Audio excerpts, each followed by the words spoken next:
Many of us are familiar with the original Star Wars Battlefront 2. It was an absolute gem of a game, and the story, although rushed, delivered us with one of the greatest pieces of Star Wars media we have to date. Officially, there never was a clone rebellion on Kamino. Unofficially, approximately 20 years after we were created, a special detachment of the Imperial 501st Legion was dispatched to Kamino with orders to eradicate an army of clones that had been bred to take arms against the Empire. Our mission commander, an expert on the inner workings of Kamino, was a young bounty hunter named Boba Fett. So after seeing the short clip of the 501st Diary, many of us should remember and know of the Kamino Uprising. For those of you who don't, it was, in a nutshell, original clones versus 501st Stormtrooper clones.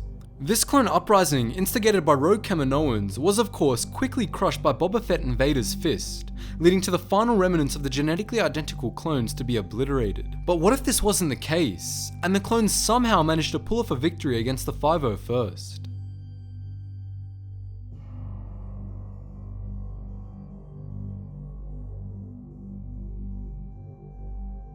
Well, in my opinion, one of two main events would have likely occurred in this scenario. After being able to defeat the 501st, the Kaminoans would have likely gone into hiding, with their batch of rebel clones along with the stolen DNA they used to create this small army. From here, in my opinion, the Empire would only realistically have two major options, the first of which being the complete disregard of the battle. The only real way this extremely dangerous course of action would have been justified by Palpatine and his generals would have been because of the increasing pressure of the rebellion onto the Empire. This plan, of course, completely disregards and forgets about the Kamino Uprising in favor of attempting to squash this new and threatening galactic rebellion that was at the time of the Kamino Uprising doing all they could to destroy the Empire. The Kaminoans, as a result of this, would have been able to retreat and lick their wounds, and using their stolen clone DNA, would have gradually been able to grow yet another army of clones, this time loyal to the Kaminoans and the Kaminoans only. So I think now, we all know where my theory goes from here, and in my humble opinion, after completely forgetting about this little insurrection, both the Empire and Rebellion would have been completely surprised and obliterated by the new Kaminoan clone world order. With that said, on the other side of the spectrum, if the Kaminoans did manage to win, Palpatine could have recognized this as a massive threat, and despite rebuttals from his top generals, he would have sacrificed an early advantage over the rebellion in order to use elite Imperial forces to hunt down and destroy the Kaminoans, along with the remaining loyal clones and the stolen DNA.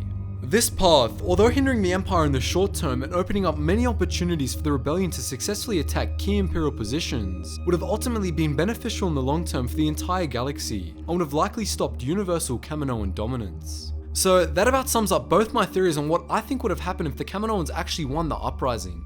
And in saying this, my first theory I find to be really interesting. I mean, imagine an alternate universe wherein the Empire and Rebellion are potentially destroyed by a Kaminoan uprising that simply went unchecked. So for this reason, thanks to the support of our sponsors over at T-Blocks, much like my What If the Delta Squad was sent to the Citadel video, we'll be doing a giveaway and offering a month completely free on any T-Blocks package to anyone who manages to write the best fanfiction on the topic of the state of the galaxy if the Kaminoans assumed full and complete power with their new clone army. The only requirements needed to enter the giveaway are of you of course to be subscribed to the channel and for you to like this video. Other than that guys, as Kiadi Mundi says, there's no such thing as luck, so may the Force be with you.